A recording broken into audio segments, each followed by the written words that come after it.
In the summer of 2006, I left my home in New York to cover the war in Lebanon as a freelance photographer. The war would only last a brief 34 days, but it would end up changing my life irrevocably. I decided in 2023 to revisit the most impactful day of that conflict for me personally. I didn't know what was happening that August morning, or what was about to happen. I knew that I was going to embark on a trip that day that was going to be horrific and stressful, where I was going to be shooting some really intense images. And I think, I think maybe the war and all of the bombardments sort of took a cumulative toll on me. I was living in, this apartment block alone, and I didn't have any kind of emotional sustenance to get me through the situation. But I'd never had a problem before. I'd covered the wars in Afghanistan in 2001, Iraq in 2003, and so I'd never had any kind of issue before, and I didn't know why this was particularly an issue. Maybe it was just the length of the exposure to violence. To this day, I have no idea what happened that summer. It's still a mystery to me. But it was like an injury to my mind, I think I could say. It's strange to see a place that you associate with war and a very deep-seated psychological trauma just in a context of normality, with just pedestrians coming up and down the hill, cars going back and forth. Of course, Lebanon isn't in a good place today. It's got a power grid crisis and the currency crisis and the aftermath of the port blast. But at least here in the moment, things are sort of okay. There isn't any kind of large-scale meta violence going on as there was 17 years ago. So I don't remember precisely which floor the sort of attempted youth hostel was on. I can't, for some reason, I think I've blocked it out. But I would stand on one of the balconies here on the corner. Again, I forget which one. I forget how. It wasn't that high up. I wasn't all the way at the top. And then when the enemy jets were bombing the south, this tower wasn't here. This tower, I don't even think this tower was here when I came here before the pandemic. But there was a straight line of vision to the southern suburbs. And when there were airstrikes happening, I could basically see them right out of the balcony. One of the things about working as a war reporter is that unless you're made of stone, these wars, no matter how many years go by, they live with you forever. So this curb here in Gabi is the exact spot where I believe what I could call an anxiety disorder, a panic disorder, whatever it is. This is exactly where it started. I was waiting here one morning in mid-August after the UN ceasefire was declared for my driver Kamal to pick me up, and we were going to pick up a young photographer named Brian Denton, who was working for the New York Times, and I waited here for Kamal, and I don't know, my whole body started sort of shaking, and I remember having to sit down, but I didn't really know quite why. I had no idea what was going on. I didn't know. Something I didn't all anticipate when I came back to Lebanon was that the owner of the Mayflower Hotel in Hamra in West Beirut was able to put me back in touch with my driver, Kamal, from 2006. Kamal drove me to all of these bombardments and funerals and all of these tragedies. He was with me at every step. You worked for Brian for 2 years? 2 years I worked Brian. Yes. From here. You mean my friend that we went to Srifa with? Yeah. You guys went, so you worked for 2 years? Yeah. Me, I worked before Brian, 2 years my work driver for you. Okay. Yeah. Wow. Yeah. Too many bomb here. Not reach from plane Israel. I'm go sleep before too many people died. 30 people. You come with me. Yeah. Well, we picked Brian up at the day of the funeral. We picked Brian up at the Movenpick, Funduk Movenpick. So Kamal's referring to Brian Denton, who is the photographer I mentioned from the New York Times that went with us to Srifa, which is a small village in Lebanon's South Governorate where we're heading now. And 16 and a half years ago, we went to a martyr's funeral for fighters from Hezbollah, Harakat Amal, Hizbi Shway Lebanani, which is the Party of God, which is very well known. And Harakat Amal is the movement of the dispossessed, which is another Shia party here in Lebanon that's quite strong in the Lebanese polity. And Hizbi Shway is the Lebanese Communist Party.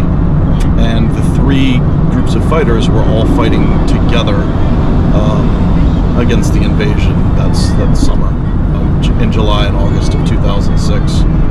So we're going to revisit the village and see what it's like today.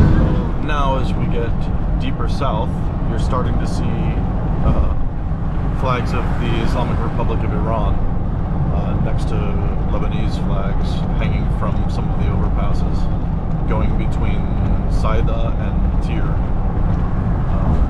So it's just interesting to note all these tiny little nuances that are incredibly important in this region. As Kamal and I broke free of Beirut's cacophonous confines, I began to question whether trying to head down to Srifa was even a good idea. Did it have any merit? Was this something I really needed to do? But I was already committed to it. I told Kamal we were doing it. I told myself I was going to do it. So I was going to do it. It was too late to back out now, and I'm sure it would be fine. So we just passed through a Lebanese military checkpoint, and now we're passing by a UNIFIL outpost. UNIFIL is the United Nations meant to be interim force in Lebanon, but it's been here for over 4 decades, or a bit more. So clearly it's not interim, kind of like the UN buffer zone forces in Nicosia in Cyprus, been there for a very long time. Yeah, so I remember when we were coming back from Srifa, there was an ambulance that was like flattened, and we photographed it. I remember it was like we were going down around a bridge, and there was an ambulance that had been like hit by a bomb. I couldn't believe that an ambulance had been destroyed, but that kind of brutality was going on during that war. Sure. واحد.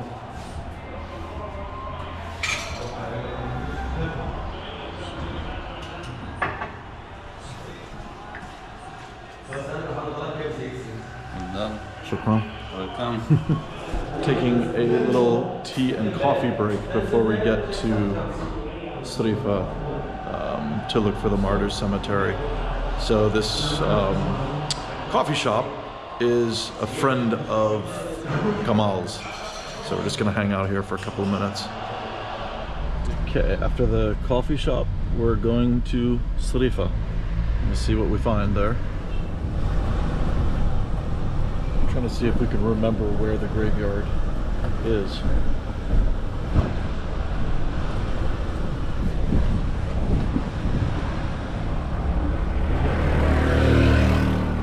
الشهداء اللي دفنوهم بحرب تموز 30 شخص وين بقى كيف واحد بيفوت؟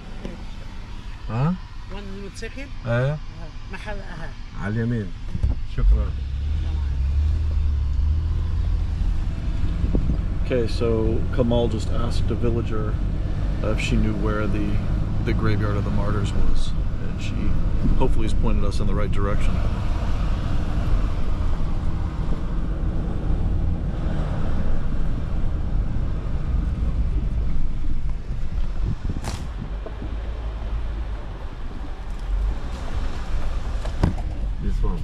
found it. This is it. So this is the graveyard that I photographed alongside Brian Denton and Kadir van Louisen, who is a Dutch photographer who just happened to be here. He didn't come with us. And yeah, so we found the place. This is not a place I ever thought I would come back to. It's kind of shocking to be here.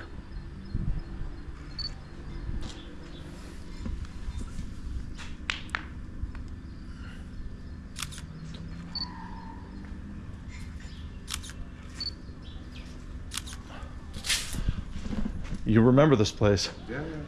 You remember that day? This one, 30 people here. Yeah.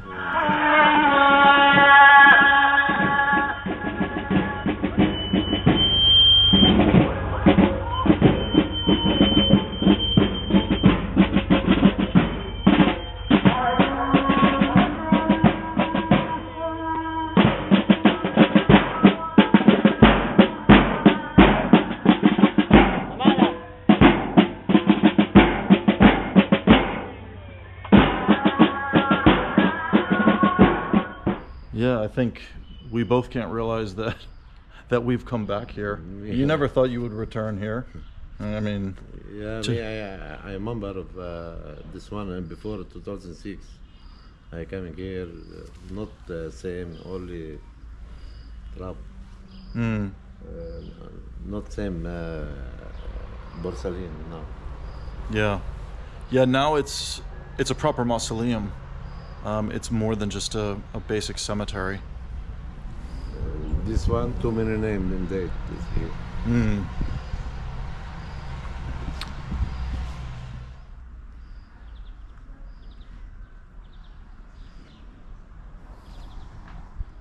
There's the number. The year 2006.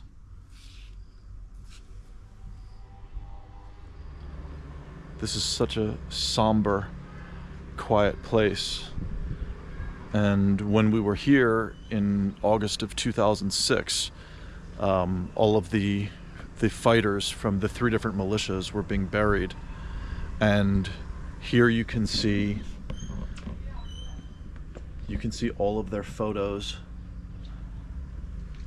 and they have their party allegiances, their militia allegiances. So that is Hezbollah there. And here, this fighter is from Harakat Amal.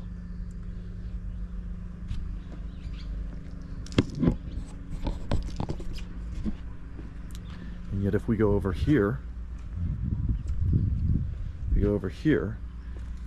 this fighter is from the Lebanese Communist Party.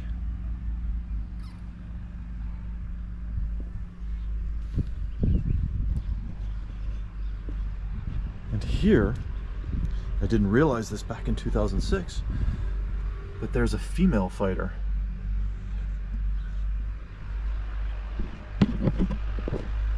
So this graveyard kind of shows you how incredibly complex Lebanese politics are, and especially its politics at the point of a gun. Because when there was a common enemy, these parties that are often at each other's throats were, I wouldn't say they were happy to fight together, but based on domestic realpolitik, they all pragmatically joined forces to fight a common enemy. Of course, these, without the notion of resistance against an outside power, these forces then can easily turn on one another, whether in parliament or in the streets during some kind of a civil conflict. Yeah, same. Okay, so this is a communist fighter, and I've actually, it's probably really too hard to tell in the sun, but I've actually matched it up with the grave. There's something strange about revisiting a place that is just so intense, and it's something that you never thought you would do again, a place you never thought you'd see again, an environment you didn't imagine you'd experience because you associate it with, you know, death and morbidity and trauma. And somehow being here on this sunny winter day just makes it somehow a little bit less abstract. It's making it more tangible, less a place of nightmares and depression, more a place of quiet, present reality. It's powerful. يا اخوان علي جابر من هذيك الميله هاي ما فيش عماله شويه من هون نازل يمرق ما فيش هونيك انا ما بعرفش فيها نام من تحت من هالميله هاي تحت علي ينزل من هون يا اخوان تحت علي جابر عايز تعمل تحت علي يا شباب علي جابر عليكم مره هيك ايش بقى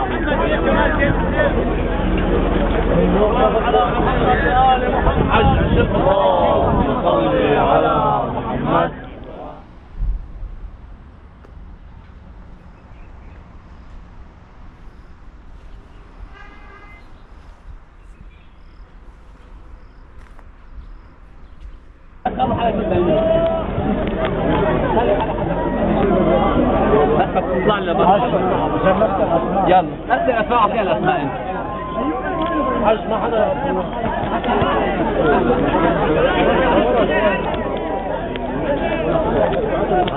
حاج دورها شوي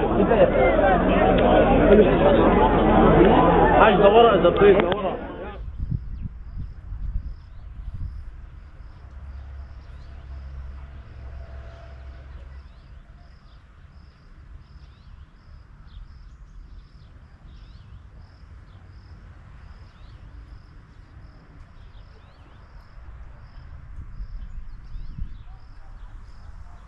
So just now noticing that the graves here are actually aligned by party. So the communist fighters are all in a column and the Hezbollah fighters are all in a column, as well as the Harakat Amal fighters.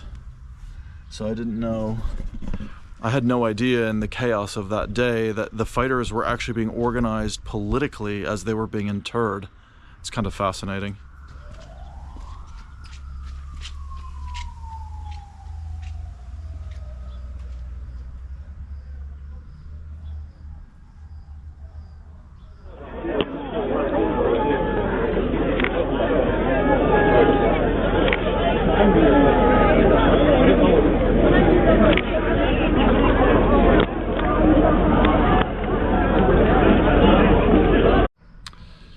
When the fighters were going to be buried, there was a procession that went through the center of the village, where the bodies had been stowed in an empty building. I think it might have been a school, I can't remember exactly.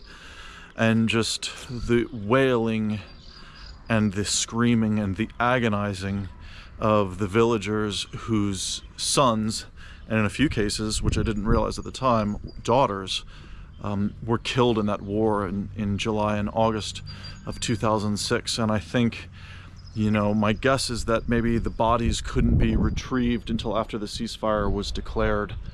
And that's why all the fighters here were interred within the span of a couple of hours. It all happened pretty quickly. And so I think they were killed perhaps behind enemy lines, and the corpses couldn't be gotten until the cessation of hostilities.